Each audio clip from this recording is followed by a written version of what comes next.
This is Talk Business and Politics with Roby Brock. Welcome to today's Talk Business and Politics. I'm joined by John Brummett of the Arkansas Democrat-Gazette. Nice to see you, sir. Good to be here, as always. Do you remember 2 weeks ago, we sat in these very same chairs right here, and you talked about the end of the world, referencing the untimely passing of Supreme Court Justice Ruth Bader Ginsburg. Since that time, we have had Trump's tax returns have become public. Trump has said that he won't commit to a peaceful transition of power. We've had supposedly a presidential debate, and now the president has COVID-19. Would you like to revisit your apocalyptic doomsday scenario as the end of the world? You're just teeing it up for me to say that you were right and I was wrong. 2 weeks ago, you suggested that it's early and there's time for more October surprises, that this year is such that there could, I said, really, the permanent changing of the U.S. Supreme Court to 6-3 with all of its implications, that's the big one. Of course that was nonsense. And then sitting here last week, and credit to you, and then sitting here last week, just by the by, not to say it's important, but do you remember me predicting the Razorback football team would go 0-10? I've had 2 bad weeks here on podcasting with Roby Brock, but we'll try to do better. But yeah, this 2020 is the year that will define all of us. How do we cope with everything that we've dealt with? How do we come through it? I'm just going to throw the caveat out now that don't say that this is even the pinnacle of what may happen in terms of big news, because we still have more Let me weeks to go. predict that something even bigger is going to happen, because that will mean that it won't. But based on your track record, yes. Right. Well, let's talk about how there's a lot to plow through here. Let's talk about how COVID-19, the president contracting COVID-19, many people in the White House and around the president contracting it. How do you think that changes the dynamic of campaigning these last 4 weeks? Does Trump throw caution to the wind and just say, I'm going on with my life, or is he seriously going to be confined and impaired to do more publicly than he would like to do?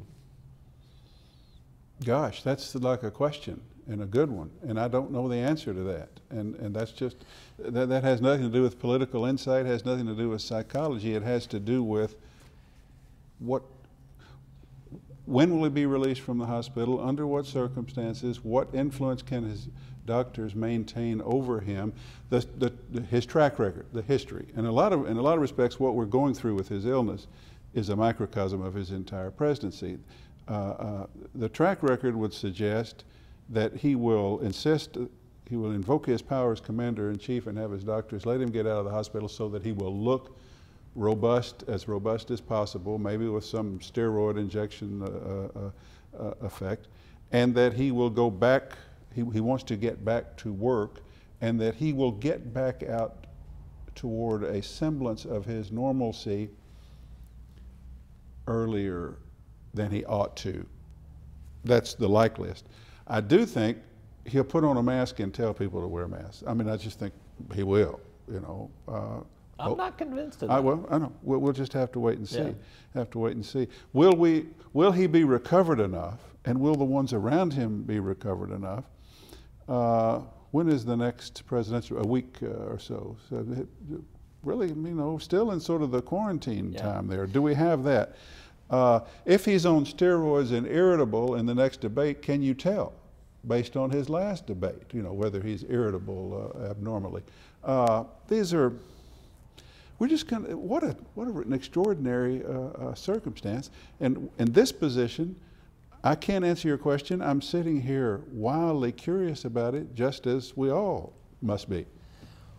Should we have a second and third presidential debate based on the first debate alone, and now under these circumstances? No. I think it's risky, and I think that Biden and his advisor is probably thinking about what can we say no, because we came out of the last one looking good. He came out looking bad. Now it may have contributed to spreading of the virus. The second one may conflict a little bit with his quarantine period, or maybe others around him.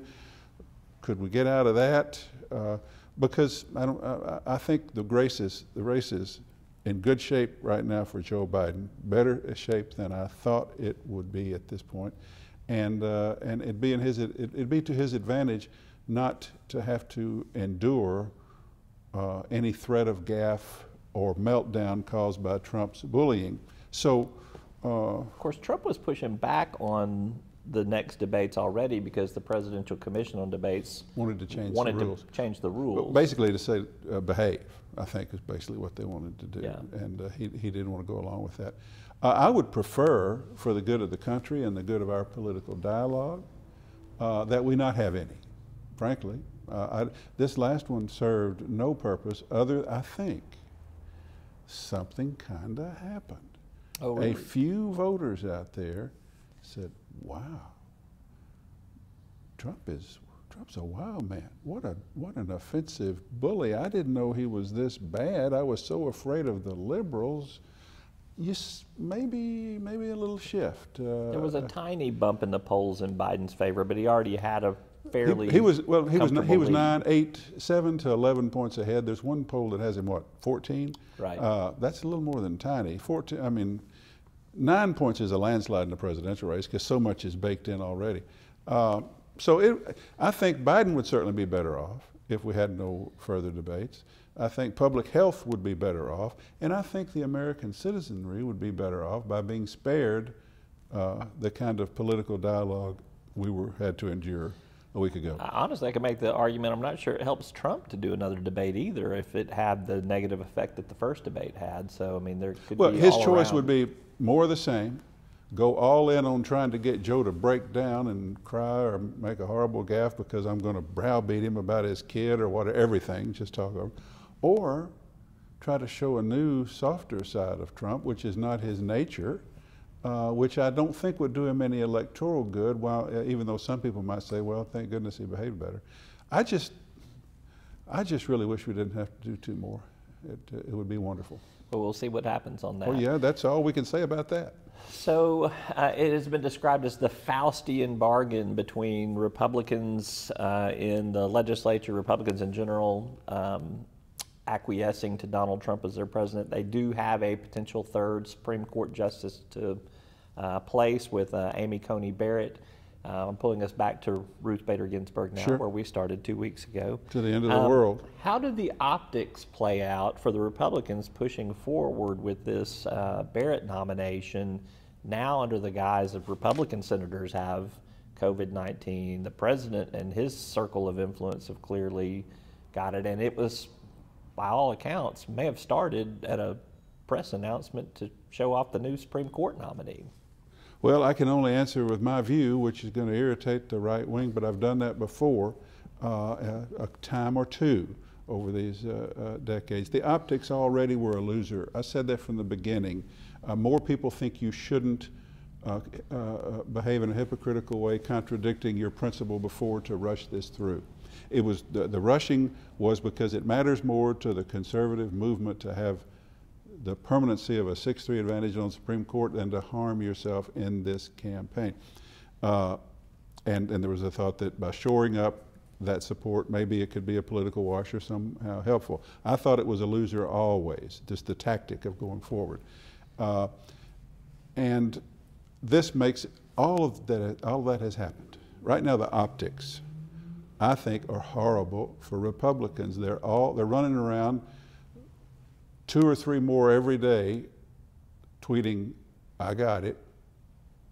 I got it. And then you can go see pictures of them unmasked, hugging and carrying on in a way that invited it. You got the president in the hospital looking like a guy who didn't take it seriously and caught it himself and is now browbeating his poor doctors into trying to let him out of the hospital before he should, and we can't get a straight answer. And then you've got that maybe a lot of these cases spread from the very announcement of the very conservative Supreme Court justice, when they all got together to celebrate it on a Saturday night and were hugging each other and breathing the virus on each other. And now you got, what, 3 Republican senators, 2 on the Judiciary Committee, who are in the early stages of the period of convalescence, quarantine, having the virus. They don't have 3 to spare if Collins and Murkowski say no. They can't move forward. If they somehow wrangle some way now to move quickly, I think the optics become even worse. I think this whole thing just makes the Republicans look bad. Well, you're horribly biased, John. I Well, mean, perhaps I you're am. a left of center columnist. Well, yes, I am left of center some days, but I think that's my political analysis. To offset it, I'll tell you this. I think this whole business of of carrying on, and you'll disagree with this, I bet, this whole media frenzy, oh, we're not getting straight answers out of the doctor. Trump, no, any president, if Obama had this virus, the doctors would want to put the finest, to discuss it in the most positive terms as possible, for personal, political reasons, for national interest reasons. Let's not say, we don't need to go out there and say, hey, the president can't breathe right now, oh Lord, oh Lord. You don't have to say that. We've managed to win a world war with a president we didn't know couldn't stand. So I think I got the impression last week we got the White House and his doctors going out of their way to say he's fine, and we got the media in this frenzy to say no he's not, no he's not. He's going to be what he is, and he's going to recuperate and be back on the job or not. I just think all of that has been a little bit overdone. It's effective, or the point of it, as I put on Twitter this morning, it's all a microcosm of his entire presidency. Yep. It just puts it all into this one case. I think your criticism's fair, but I do also want to point out that it was the press that actually broke the story that the president had COVID-19 when they broke the story that Hope Hicks contracted it, which led to the president admitting that he had it. That was not a White House press release. That was a look. I don't. Hard journalism there. See, I try to do just a modest bit of balance, and you destroy that. But I don't mean to say the press is not doing its job. And in the modern era, the press asks everything, and there is a very good argument that there needs to be full transparency and accountability on the president's health. I've just found all of this frenzy slightly overdone. Thank goodness the press is there. Democracy dies in darkness. Have you heard that? I've heard that. Okay. So let's move down ballot with all of these machinations happening at the national level. Does it play out in Senate races and congressional races, maybe even our own Congressional District 2 here in Arkansas? I think so. You know, I may be sitting here next March when we finally decided how it all turned out, saying, well, I overstated the detriment to the Republicans, but right now today, I think Trump is way down. I think French Hill is down. I think Senate battleground states are down. And I can see a major Democratic rout right now. Now, that's right now. And I thought the world ended 2 weeks ago, so things could change. We still have a month to go until election. But yeah, anybody, I mean, this whole episode, Chris Christie's got it, Senator Johnson's got it, Senator Lee, the most right-wing conservative Republicans. They didn't behave, they didn't take it seriously. Trump didn't lead, didn't take it seriously. Look at him. Now as the press secretary, over here, look at all this. And look at all these enablers out here who have put up with this and been part of this for 2 or 4 years or 6 years. And I see swing voters turning against all that pretty substantially right now. Yep. So you know, this whole 2nd district race, I got to call tomorrow. I say I can't believe even my friend Roby Brock's poll, which I know is always good, but now there are others that are saying that it's right where he put it. I shouldn't be surprised, but I have a hard time believing that in this district, once you get outside of Little Rock, Joyce Elliott is going to compete seriously with French Hill. But if this temperament is such, if this among suburban women, among the elderly, have you seen the latest polls among the elderly? Like I'm suggesting, Roby, something may be happening, and I'd like to have it on the record that I knew it might be happening in case it does happen. All right? Last sign of the apocalypse, the Razorbacks beat Mississippi State in football in Starkville, one of your favorite places to go watch a football game. Used to go with my tennis buddies to Starkville back pre-virus, and it was a great trip. They did some serious tailgating down there. Is this going to change the composition and the tone of your Twitter feed about Razorback sports now? Are you a homer now? Are you on the bandwagon? I'm not a homer because I'll turn on them the first time they do something stupid. But I'm going to tell you, it hit me Saturday night. My whole Twitter essence is under stress right now because it's based on incompetence and ridiculous, overhyped coaching and overhyped fan optimism. Well, that's redundant, overhyped optimism. That's what it's all about. This Sam Pittman, he went out and hired like a guy who knows how to coach defense. This guy from Baylor, Briles, may actually, the offense may had moments when it looked like it knew what it was doing. You don't have Chad Morris strutting around chewing gum, not knowing where he is. You don't have Brett Bielema or Danny Ford not knowing what down. You don't have. I think if we've got a competent coach who noticed after he won, did he go crazy? Did he do a dance? Well, he probably couldn't. But he talked about a jukebox. Right. But he acted to speak to your generation. Yeah, right. He actually acted like he thought this might happen. Yeah, you know, and my Twitter essence, my Razorback stuff depends on incompetence and laughability. We're getting too much competence right now. So it may be harm. It's just been 1 week, John. Let's don't It's go been 2 weeks. Overboard yet. Well, they did. They played a half the against Georgia defeat was sound. So was Auburn's, that of Auburn, and they actually showed some signs of being coached in that one. And you know, everything I know about football is when I was a kid listening to Frank Broyles. You know what he said? He said, "Here's what you can tell about coaching: the improvement in a team from the first game to the second. After they've been on the field, you see, you know the other thing he said? The opening drive of the third quarter will show you the outcome of the game." He said that once. What was the opening drive of the third quarter? Razorbacks went right down the field. See?